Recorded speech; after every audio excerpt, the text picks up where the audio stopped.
Fêter le retour de la souveraineté française, des fiertés françaises dans cette grande fête de la nation. Depuis plusieurs décennies, le Front National célèbre le 1er mai la fête de Jeanne d'Arc et celle du travail. 1er mai, fête de Jeanne d'Arc, héroïne, sainte et martyre de l'unité et de l'indépendance nationale.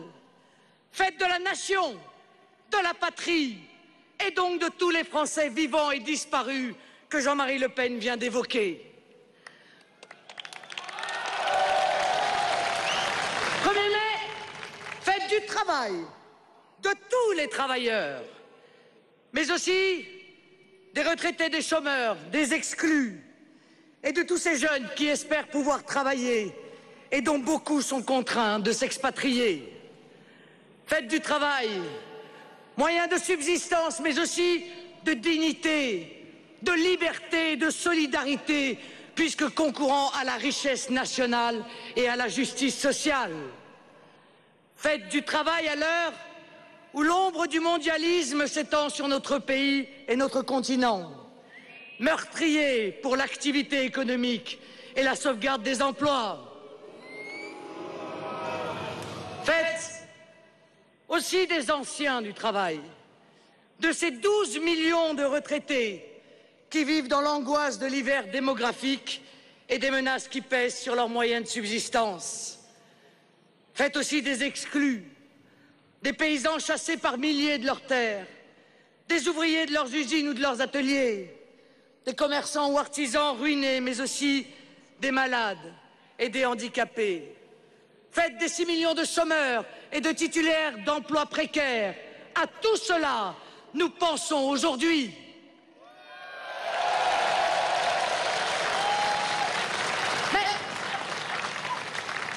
Mais en ce 1er mai, nous fêtons aussi notre extraordinaire réussite dans cette élection présidentielle.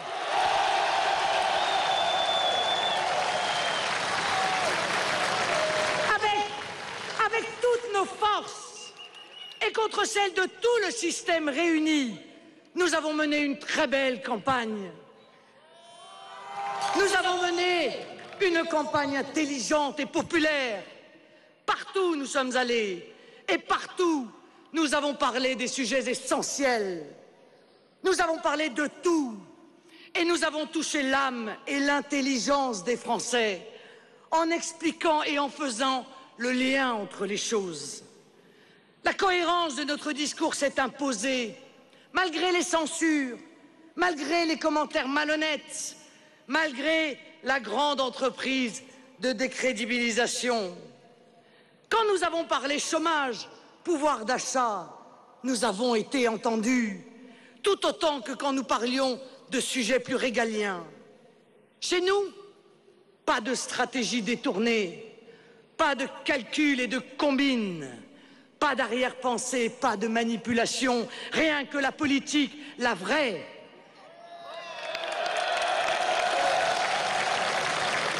La politique portée par des convictions, la politique du cœur et de la raison réunie, la grande politique, celle qui ne néglige rien, mais vise toujours l'essentiel.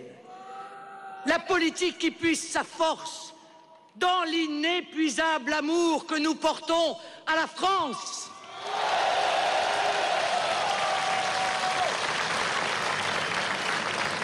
N'en déplaise à ceux qui ne voient dans le peuple français qu'une somme d'individualités égoïstes, mues par la peur, la colère, l'envie ou la jalousie ou je ne sais quelle autre bassesse. Des individualités que l'on pourrait acheter avec quelques promesses, quelques mesurettes, quelques breloques fiscales ou catégorielles. Honte à ceux qui considèrent ainsi le peuple et aspirent pourtant à le diriger, dont le mépris pour le peuple est en fait insondable, puisqu'il nie l'aspiration du peuple à la liberté, à la générosité et à la grandeur. En réalité, mes chers amis, il n'y a pas de Ils ne projettent sur le peuple que leur propre médiocrité. Car ceux-là, ces élites qui vous traitent comme des enfants colériques ou géniards que l'on calmerait avec un bonbon fiscal, une promesse, quelques paroles rassurantes ou un petit chantage électoral, commettent une lourde erreur. Rousseau affirmait fortement « Jamais on ne corrompt le peuple, mais souvent on le trompe ». Or, je tiens que le peuple de France est un peuple éminemment politique. J'ai foi dans la capacité des Français à réfléchir, à déjouer les manipulations, à déceler dans notre sincérité le discours de la vérité. J'ai foi dans sa capacité à tirer les leçons du passé, à s'enrichir des expériences politiques désastreuses des 30 dernières années. Soyez sûrs, mes chers amis, que notre rôle fut et sera immense, essentiel, historique.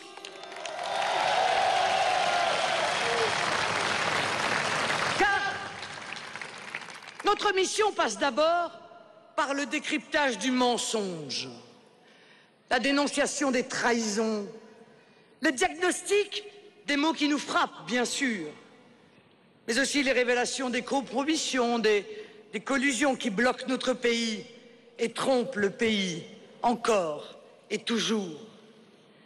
Cette exigence de vérité, de lucidité, de courage, d'honnêteté, de droiture, d'honneur, de fierté que nous portons, tout ceci est un préalable incontournable pour retrouver le chemin de la liberté et de la grandeur. C'est long, c'est difficile, c'est exigeant, mais la foi en notre patrie nous exalte. Les résultats de l'élection présidentielle sont enthousiasmants car ils prouvent que la grande mission d'émancipation du peuple et de redressement de la France est entamée.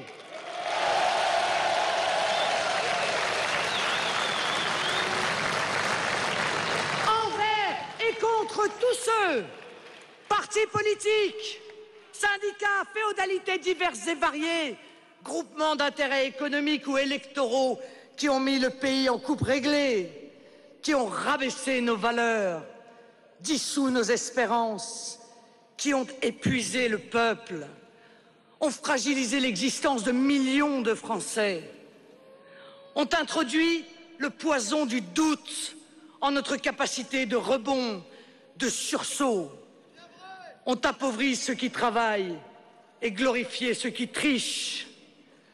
Tous ceux qui ont lutté contre nous, main dans la main, MEDEF et CGT, UMP, PS,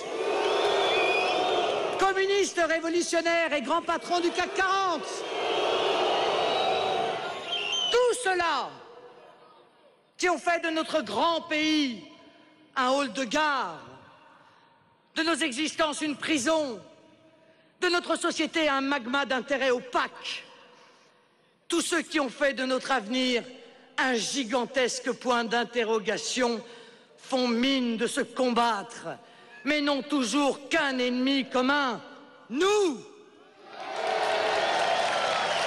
Ah, mais pourquoi donc ?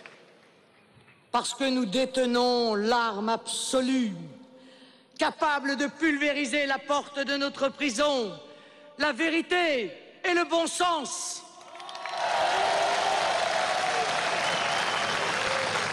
Oui, nous avons posé les vrais termes du débat. Nous avons imposé nos thèmes dans cette élection et nous avons étonné par la force de notre discours, par sa cohérence.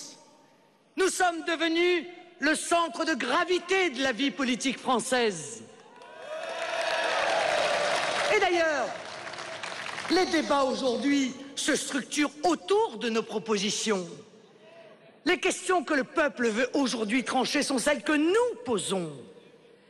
L'élection à la présidence de la République n'est pas pour cette fois. Mais nous avons posé les fondations de notre proche arrivée au pouvoir.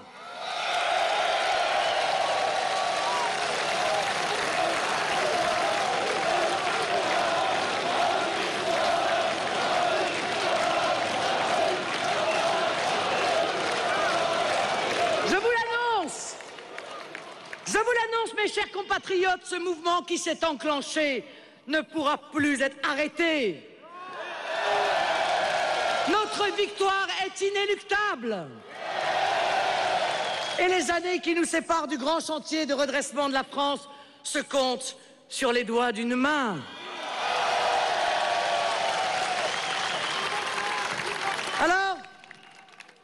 Alors devant nous, il n'y a plus d'élection présidentielle. Elle s'est terminée ce 22 avril. Et nous assistons maintenant à un concours de recrutement, à un entretien d'embauche pour engager un directeur des opérations de la Banque centrale européenne sous tutelle du FMI. La question est essentielle. Qui de Nicolas Sarkozy ou de François Hollande appliquera le plus servilement la politique de rigueur? Qui des deux se soumettra le mieux aux instructions de la Troïka, FMI, BCE, Commission européenne? Le 6 mai, ce ne sera pas un président de la République qui sera élu, mais un simple employé de la Banque centrale européenne, un sous-gouverneur des finances de Bruxelles, chargé d'appliquer les décisions de la Commission, et sans discuter encore, avec, permettez-moi, compte-rendu régulier à l'Allemagne de Madame Merkel. Alors, face à une telle peur rétrospective devant la vague bleu marine, il faut bien que la BCE donne un petit coup de pouce à ces deux candidats, car le vent du boulet est passé si près.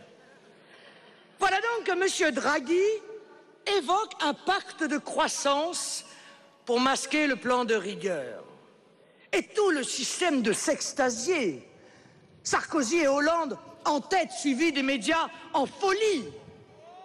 Mais qui osera dire que le pacte de croissance de M. Draghi est un super plan de rigueur? Quelle affreuse supercherie que de laisser croire aux Français que la BCE aurait changé et qu'elle se détournerait des plans d'austérité inhumains imposés successivement à tous les pays européens, les uns après les autres. Non, évidemment, la BCE ne change pas. Elle aggrave la politique de rigueur. La croissance n'est qu'un mot qui figurait d'ailleurs déjà dans le pacte de stabilité et de croissance dont on a vu les terribles conséquences. Hausse du chômage, baisse des salaires, baisse des retraites. Car son pacte de croissance à elle, leur pacte de croissance à eux deux, cela veut dire continuer à démanteler le modèle social européen, casser le CDI par plus de libéralisme dans les contrats de travail, baisser les salaires et mettre au pas les travailleurs qui voudraient revendiquer en créant une concurrence sauvage avec une immigration incontrôlée. Alors que la vraie croissance, mes chers amis, la création de richesses et d'emplois est impossible sans protectionnisme. C'est la condition sine qua non pour éviter la casse économique et sociale. Mais c'est aussi le seul moyen de sauver notre système de protection sociale. Mais donc, dans cette session de recrutement, qu'avons-nous à voir? Nous n'avons cessé, je n'ai cessé de vous le répéter durant toute cette campagne. L'un comme l'autre mentait. Aucune des réformes qu'ils proposent et qu'ils ont déjà proposées tant de fois ne sera réalisée. Demain, ni après-demain. Parce qu'ils ont signé le plan de stabilisation européen qui nous retire, qui leur retire les derniers pans de notre souveraineté nationale, qui leur retire les derniers leviers de notre souveraineté financière, qui leur retire les derniers moyens de notre souveraineté économique. Ils ont donc menti avec aplomb, tous les deux, avec cet immense talent de pouvoir se regarder sans rire quand ils s'opposent. Alors, à la fin de la récréation que Bruxelles et le MEDEF vont siffler, le 6 mai, à 20 h, tous les plans de licenciement, tous les dépôts de bilan, toutes ces restructurations d'entreprises retardées après l'élection vont se réaliser. Oh, peut-être attendront-ils encore la fin des législatives. Voilà ce qui, pour le malheur des Français, montrera aux électeurs qu'il y avait bien un troisième tour et que celui-là, c'était celui du solde des comptes. Et pour ce poste de bourreau des peuples, d'administrateur du dépôt de bilan, pour occuper la fonction d'équarrisseur du pouvoir d'achat et de notre modèle social, voilà qu'ils se livrent tous les deux à une danse du ventre les plus spectaculaires.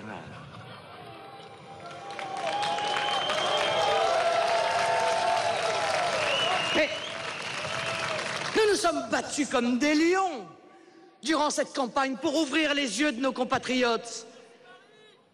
Et chaque analyse, chaque constat, chaque proposition ne recueillait de la part de la classe politique tout entière qu'injures, mépris, condescendance, anathème. Nous plaidions pour arrêter l'immigration qui pèse à la baisse sur les salaires, concurrence nos chômeurs et dissout notre identité. L'on nous rétorquait des deux côtés, droite et gauche, que nous étions xénophobes, égoïstes. L'on nous rétorquait France, terre d'accueil. Nathalie Kosciusko-Morizet nous assurait que l'immigration rapportait 12 milliards d'euros à la France chaque année. On nous parlait de l'obligation du métissage, de la richesse d'une société multiculturelle. Nous annoncions l'aggravation de la récession dans tous les pays européens, due aux cures d'austérité inhumaine et brutale imposées par l'Union européenne. La folie économique que représentait la rigueur à laquelle nous opposions notre plan de vigueur basé sur une relance de l'économie et du pouvoir d'achat. Mais l'on nous rétorquait que nous avions tort, que la crise était finie, derrière nous, que les mesures d'austérité étaient en train de sauver le malade alors qu'elles le tuaient. Nous proposions le protectionnisme économique pour arrêter la concurrence déloyale, les délocalisations, pour sauver nos emplois et réindustrialiser la France. L'on nous rétorquait pure folie. Mondialisation au sens de l'histoire, nous expliquant que le protectionnisme, c'était la guerre, l'enfermement, l'autarcie. Nous parlions frontières, ils hurlaient à la mort. Toutes les caricatures y sont passées. Ruine, horreur économique, âge de pierre. Nous refusions la multiplication des plans de renflouement, coûteux et parfaitement inutiles. On nous répondait solidarité européenne, là où en réalité, il n'y avait de solidarité qu'avec les banques, pas avec les peuples.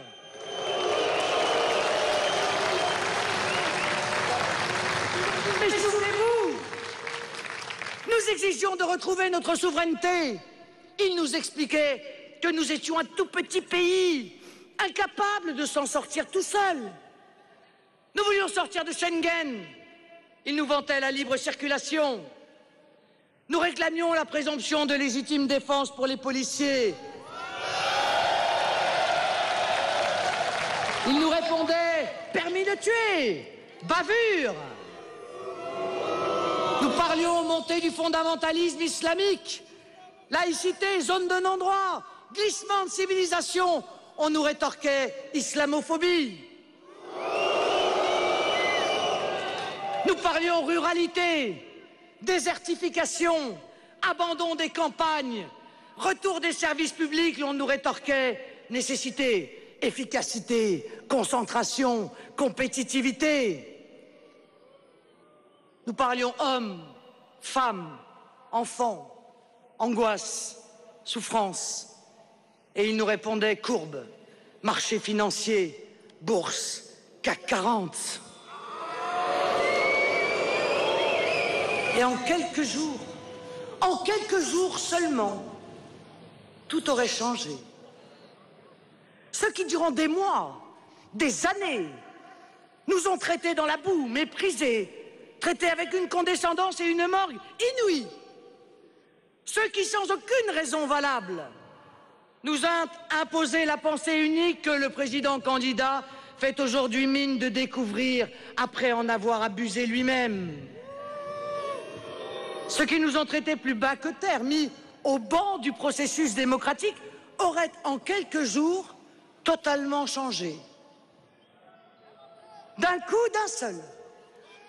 La nation, les frontières, la régulation de l'immigration, le refus des plans d'austérité, la présomption de légitime défense pour la police, la lutte contre la fraude, la lutte contre le détournement de nos prestations sociales, le protectionnisme, tout cela trouverait grâce à leurs yeux.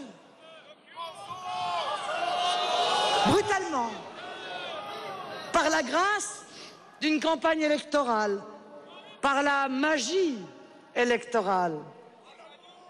Mais faut-il en sourire ou s'en effarer?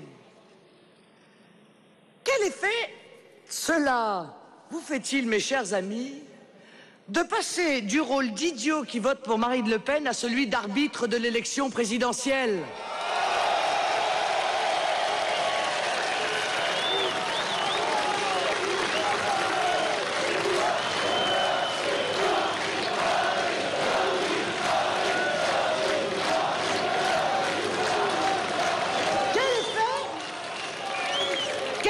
Cela fait-il d'être passé du statut de facho, raciste et xénophobe à Français ayant de vraies préoccupations et à qui il faut parler?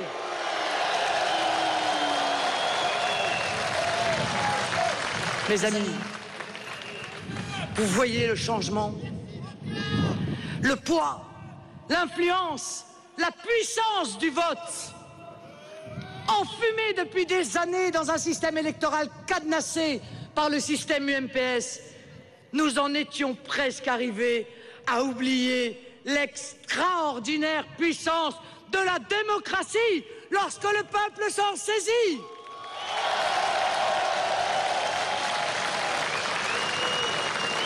Mais voyez les mines déconfites des tenants de l'oligarchie. Leur inquiétude est palpable, car ils savent que le peuple a redécouvert la force de la démocratie, parce qu'il a fait exploser le bipartisme siamois qu'ils avaient patiemment construit, parce que près de 20% des Français ont brisé cette prison de la fausse alternance, parce que la caste sait aujourd'hui que fort de cette découverte, le peuple français a commencé sa grande entreprise d'émancipation et que rien ne sera plus comme avant.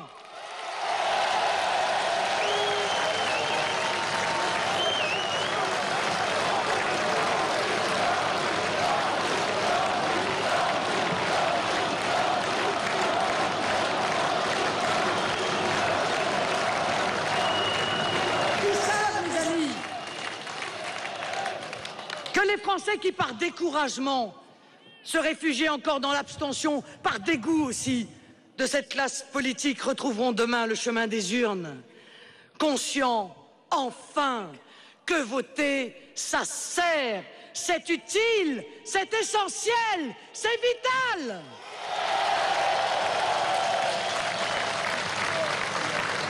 À près de 20%, ils parlent comme nous. À 30, 35 ou 40%, nos idées seront au pouvoir. Et c'est pourquoi notre combat historique ne fait que commencer. Nous sommes la boussole de la vie politique française. Nous avons encore beaucoup à faire.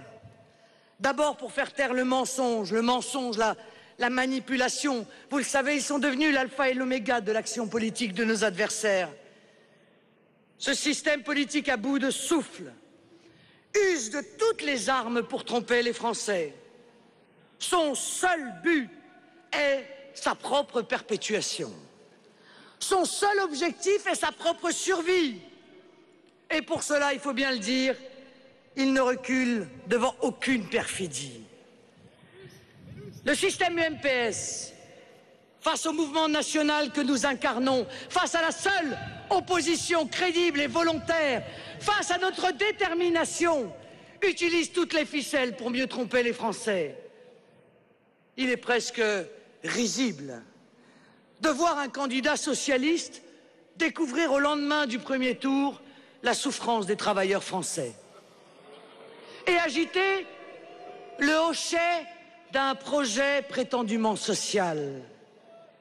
Il n'y aura pas de politique sociale possible dans notre pays sans remettre profondément en cause le modèle ultralibéral dominant que les gouvernements de gauche ont autant contribué à renforcer ces dernières décennies que les gouvernements de droite. La gauche française cultive la dictature du malheur. Elle a sans vergogne abandonné les petits, les retraités, les catégories populaires et les classes moyennes. Ces paroles du jour ne parviendront pas à effacer cette effroyable trahison. De l'autre côté, il est navrant de voir un président sortant tenter désespérément de sauver sa réélection en défendant aujourd'hui des thèses qui contredisent exactement l'ensemble de son quinquennat. Un président qui, chaque jour, pendant 5 ans, n'a pas seulement fait mal aux Français, mais leur a également fait honte, qui leur a préféré des élites mondialisées auxquelles il a tout donné et qui aujourd'hui, maladroitement, tente de se travestir en un candidat du peuple et en un amoureux de la nation.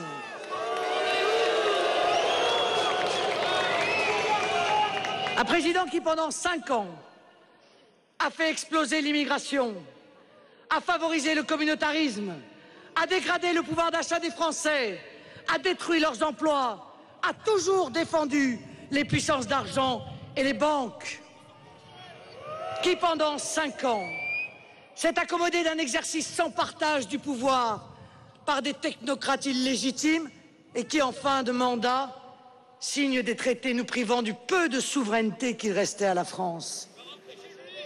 Un tel président ne peut pas devenir le président du peuple. Il y a là une escroquerie électoraliste suprême que les Français ne peuvent ignorer. Ah, alors oui, le système UMPS est bien organisé, nous ne pouvons pas lui ôter cela. L'UMPS nous a ainsi inventé, pendant cette campagne, l'épiphénomène médiatique qui a disparu aussi vite qu'il est apparu. Je veux parler du sénateur Mélenchon.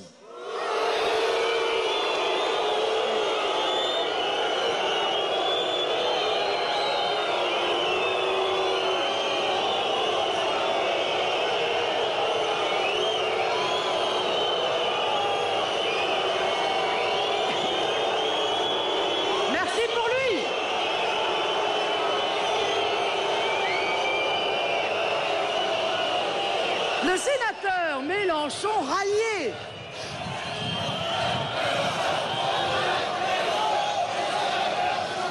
Rallié, permettez-moi, dès 20h01, le 22 avril dernier, à la gauche ultralibérale d'un Hollande qu'il avait fait semblant de combattre les mois d'avant. Mais tout cela était prévu. Nous l'avions dit.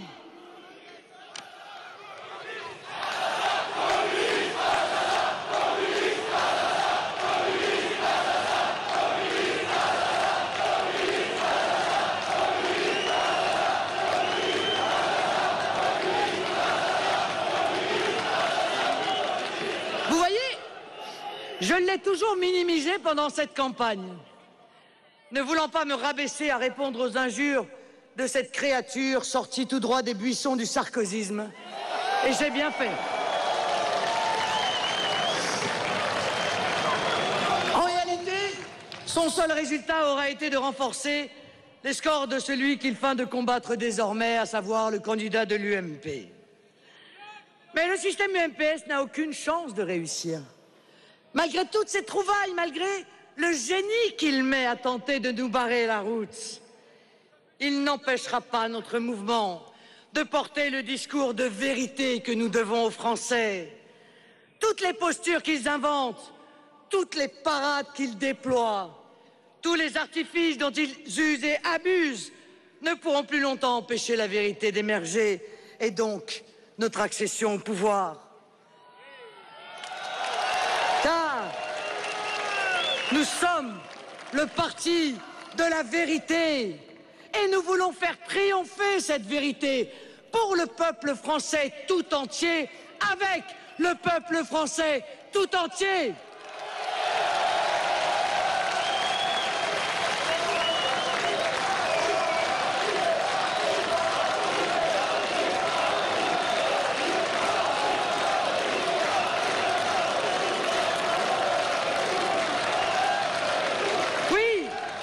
Disons-le très nettement et très fièrement, il apparaît aujourd'hui que nous sommes le grand parti du Rassemblement national. Il n'y a plus ni droite ni gauche.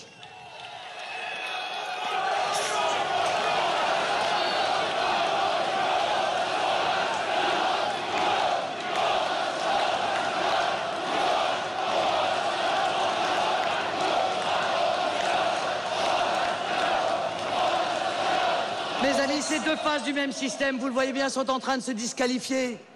L'UMP aujourd'hui, le PS dans quelques mois. Il n'y a plus qu'un peuple français qui doit retrouver le pouvoir et nous l'y aiderons. Nous sommes le Rassemblement national. Nous sommes le parti de la réconciliation de tous les Français. Oh. Depuis quelques jours, j'entends beaucoup gloser. Sommes-nous compatibles avec la République? Eh oui, on ose encore poser cette question. Mais quelle légitimité a donc M. Sarkozy? Quelle légitimité a donc M. Hollande pour déterminer qui est ou qui n'est pas républicain? Et quelles sont donc ces valeurs républicaines qu'ils défendraient et pas nous? Ne soyez pas dupes de ces sous-entendus malveillants et intéressés, de cette diffamation par insinuation, car nous sommes sans doute les seuls à défendre la République française dans ce paysage politique.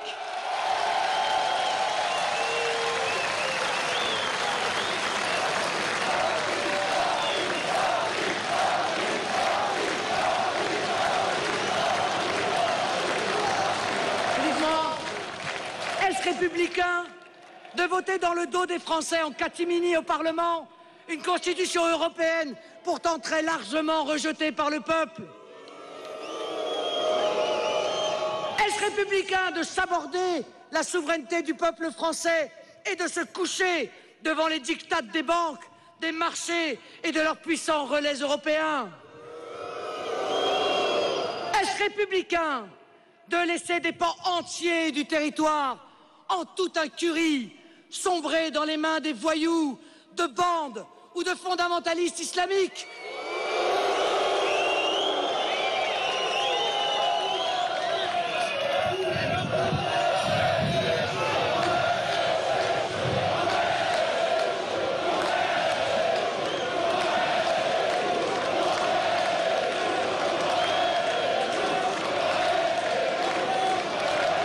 Mes amis,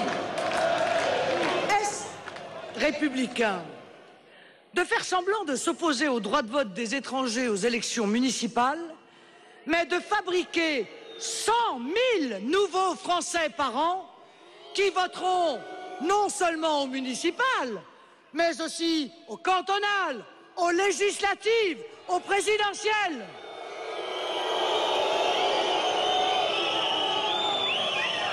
Est-ce républicain de défendre la discrimination positive, de favoriser le communautarisme, de piétiner la loi de 1905 en finançant des mosquées?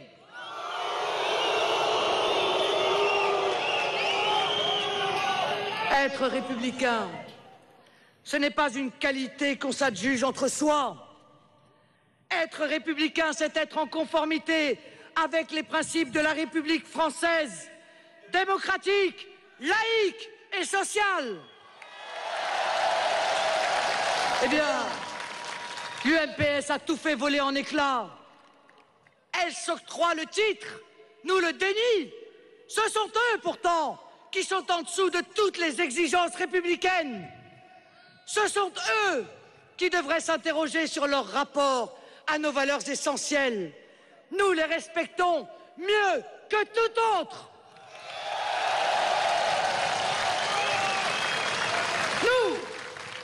Nous défendons le référendum. Nous défendons la laïcité. Nous défendons la souveraineté du peuple. Nous défendons la démocratie par le retour de la proportionnelle et l'instauration du référendum d'initiative populaire.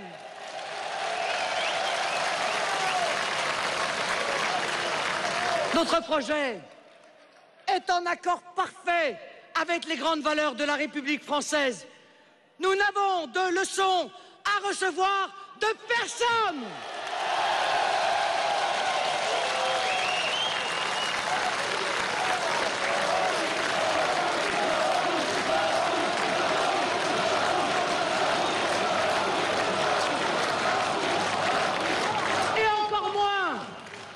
Et encore moins de ceux-là même qui ont transformé notre pays en république bananière.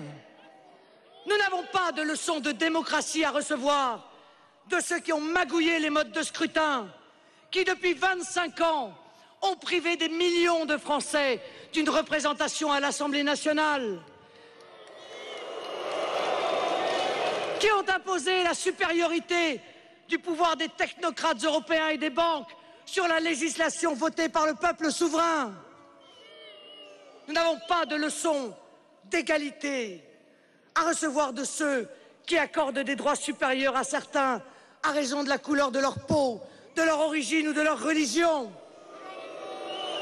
qui ont ruiné la méritocratie et ont progressivement exclu des grandes écoles, des filières d'excellence, les fils et filles d'ouvriers, de paysans, des classes populaires, au bénéfice de ceux qui ont la chance de la fortune ou de la naissance. Nous n'avons pas de leçons de fraternité à recevoir de ceux qui ont créé 6 millions de chômeurs et de travailleurs précaires, des millions de travailleurs pauvres qui ont créé des situations de dépendance dont ils se servent aujourd'hui pour affermir leur pouvoir sur le peuple. Nous n'avons pas de leçons de morale à recevoir des amis de M. Takedine, Guérini, DSK, Dallongeville, Vert, Tchouri, PHL, Tron, Cuchédin, Blanc, Amarin. Nous, qui avançons tête haute et main propre,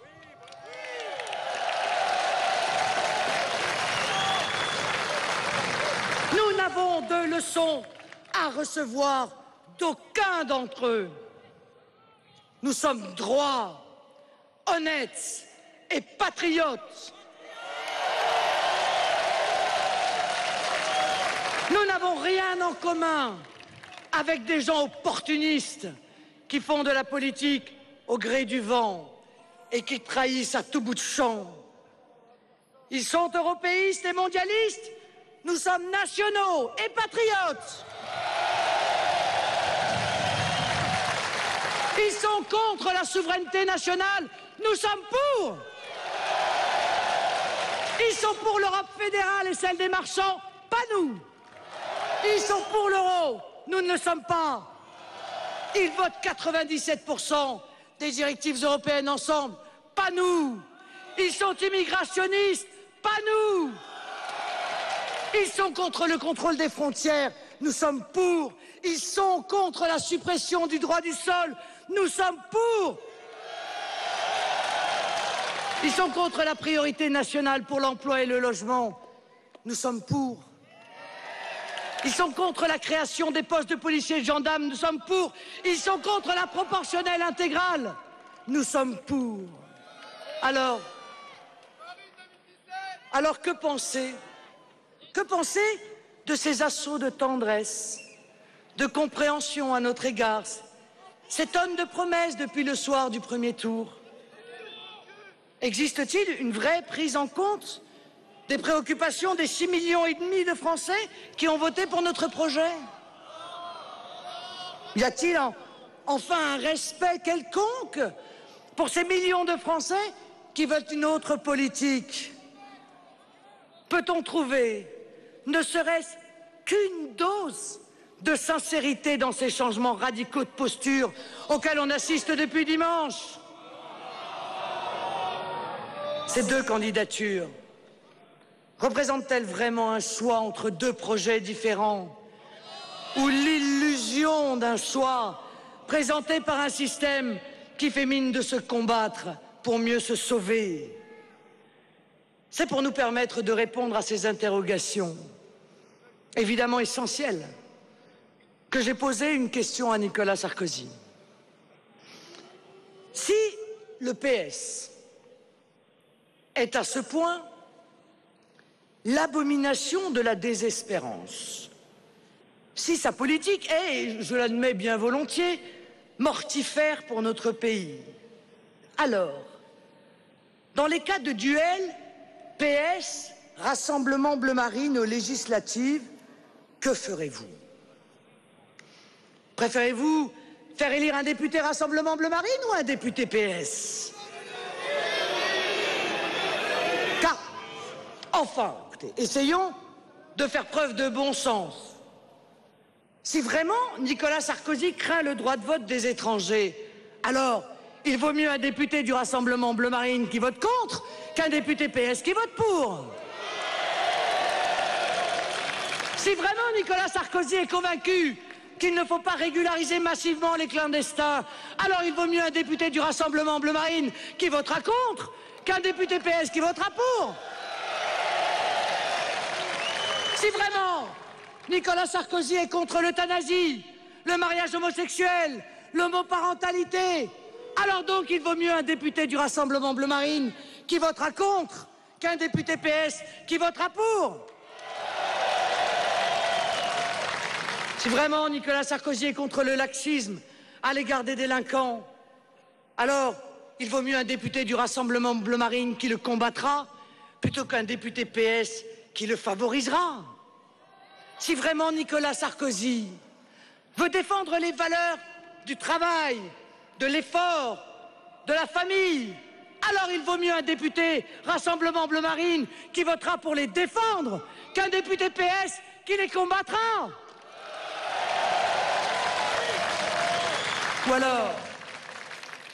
Ou alors tout cela n'est que du cinéma. Nous avions déjà la réponse de Nathalie Kosciusko-Morizet, Monsieur Wauquiez, Madame Joanneau, Monsieur Guéant, Monsieur Fillon. Ceux-là votèrent résolument PS. La réponse de Nicolas Sarkozy fut elle aussi sans ambiguïté. Il ferait, dans le cas d'un duel entre un candidat Rassemblement Bleu Marine et un candidat PS, voter blanc, abstention, et examinerait les candidats des qualités du candidat PS qui resterait en lice.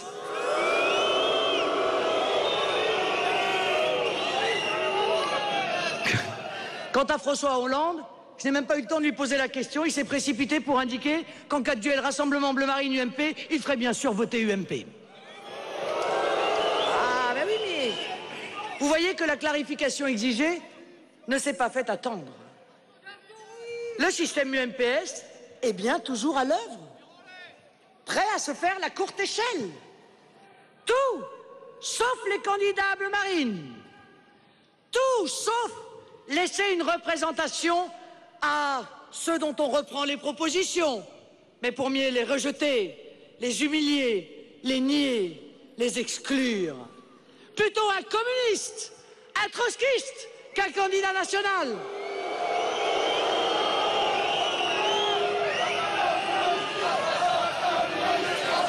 Alors, tout donc peuple français qu'on fait mine de comprendre, d'entendre, pour mieux le trahir une fois de plus. C'est à l'aune de ce mépris, de ce violent cynisme, de cette profonde malhonnêteté que j'ai fait mon choix. Chacun d'entre vous, chacun d'entre nous fera le sien. Je ne me bats pas. Je ne me bats pas tous les jours pour que vous soyez respectés, traités en adultes responsables, comme des gens intelligents, raisonnés, lucides, pour vous considérer à mon tour comme des enfants. C'est de votre vie, à chacun d'entre vous, dont il dépend. C'est de notre avenir commun dont nous parlons. Vous êtes des citoyens libres et vous voterez selon votre conscience, librement.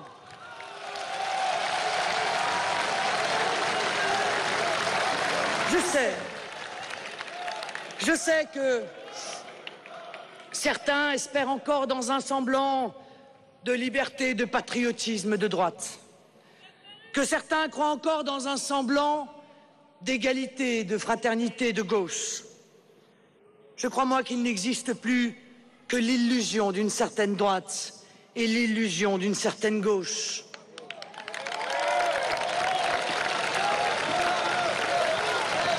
À titre personnel,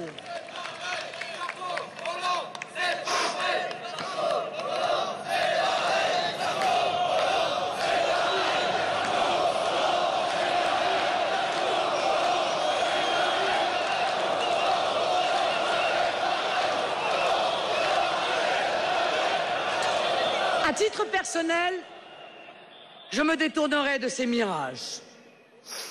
Tout mon combat est justement d'arracher le peuple français à l'illusion qui nous a fait perdre tant de temps, qui a créé tant de gâchis, tant de souffrances. Je ne me bats pas pour que le peuple français ouvre les yeux, redresse la tête pour accepter qu'on le traite comme un simple réservoir de voix, bon à être trompé encore une fois. J'aime trop mon pays. Je vous aime trop pour vous engager sur une voie dont je sais pertinemment qu'elle représente un faux espoir, une nouvelle déception. Ces deux-là sont les représentants d'élites politiques qui défendent leurs intérêts propres. Ils ont chacun de leur côté transformé leur parti en mouvement sectaire, diviseur. Mais nous nous passerons d'eux.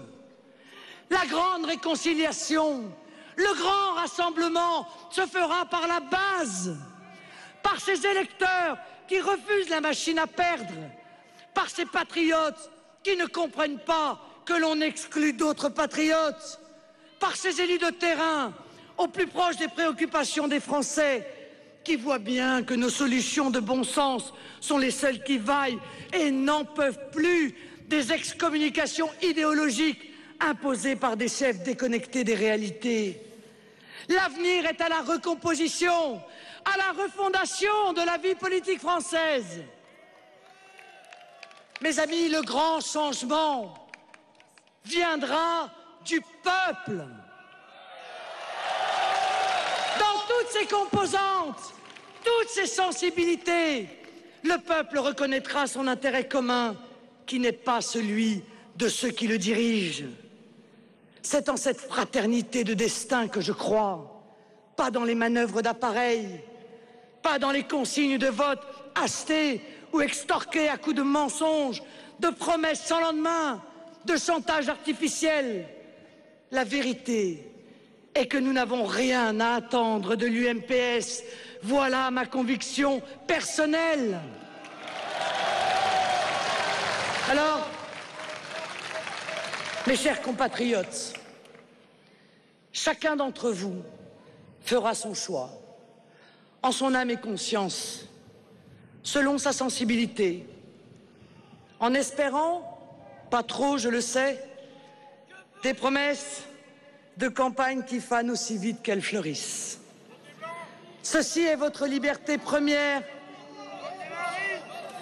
Ceci est votre liberté première de citoyen que j'exerce moi aussi. Je n'accorderai donc ni confiance, ni mandat à ces deux candidats qui, pour l'un,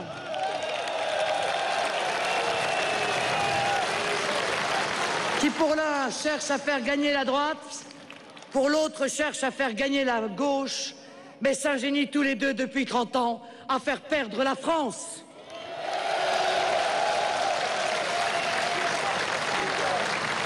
Dimanche, je voterai blanc et en juin, bleu marine.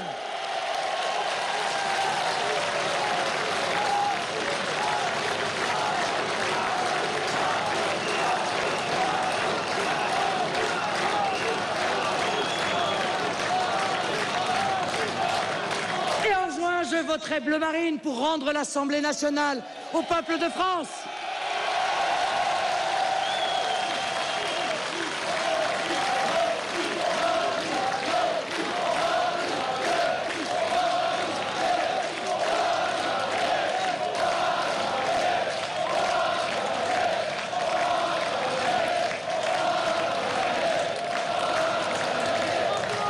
Je veux également que vous sachiez que les choses soient très claires. Je ne suis sensible ni au chantage, ni aux menaces. Personne ne me fera culpabiliser. Personne ne vous fera culpabiliser. Ni vous, ni moi n'aurons aucune responsabilité dans l'échec de l'un ou de l'autre. Ils en seront les seuls responsables. Car ils auront été jugés sur leurs piteux résultats, sur leur absence de sincérité, sur leur absence de morale élémentaire, sur leur abandon moral et matériel de la France et des Français. Nos espoirs ne se concrétiseront pas dimanche prochain, et au fond de vous, vous le savez pertinemment. Notre véritable combat, notre espérance, réside dans cette bataille des législatives qui s'annonce, et qui doit mobiliser toute notre énergie, toute notre force de conviction. Personne d'autre que nous ne fera le nécessaire pour notre pays. C'est malheureux, mais c'est ainsi. Nous ne pouvons compter que sur nous-mêmes. Voilà la seule et unique vérité. Car, mes chers amis, à analyser la situation nationale et internationale, tout nous donne raison en cette veille de second tour. Les solutions que nous préconisons sont les seules susceptibles de sauver notre pays et notre civilisation. Et la seule chance d'imposer la mise en œuvre de ces mesures, de mettre la France à l'abri de la déflagration sociale et économique qui arrive, c'est de faire entrer massivement à l'Assemblée nationale des députés du Rassemblement Bleu Marine.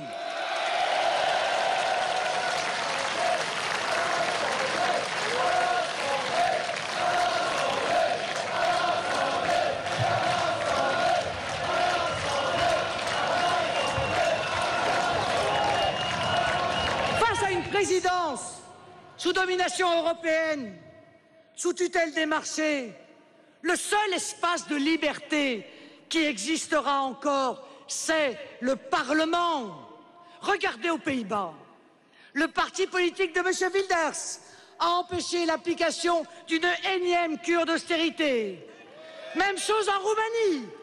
Des élus se sont levés et ont fait capoter les exigences de l'Union européenne. Au fond de vous, vous le savez bien. Hollande ou Sarkozy, aucun de ces deux-là ne vous sauvera. Aucun n'aura demain la lucidité, le courage, le sens de l'intérêt général qu'ils n'ont pas eu hier. Vous seuls pouvez sauver la France en faisant entrer le peuple à l'Assemblée nationale. Vous seuls pouvez colorer le Parlement de bleu marine et influencer réellement sur le cours des événements.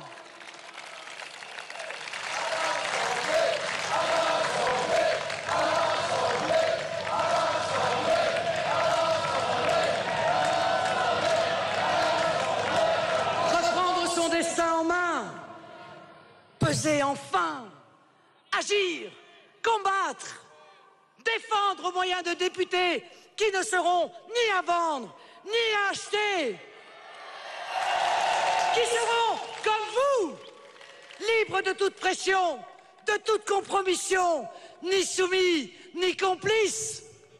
Des députés, enfin, défenseurs de l'intérêt général et non d'intérêts particuliers. Des députés qui seront la voix du peuple oublié, invisible, méprisé. Ces députés seront vos soldats, vos défenseurs, vos avocats. Pour vous, grâce à vous, ils bouleverseront le cours de l'histoire.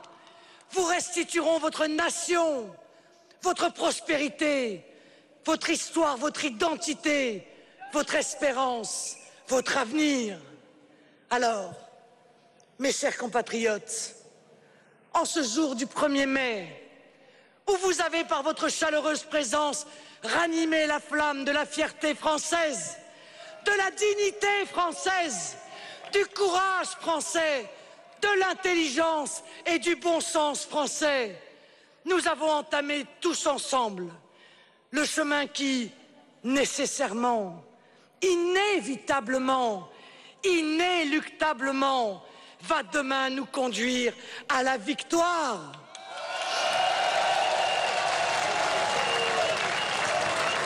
Parce que le 1er mai est la fête du muguet, du printemps et de l'espoir.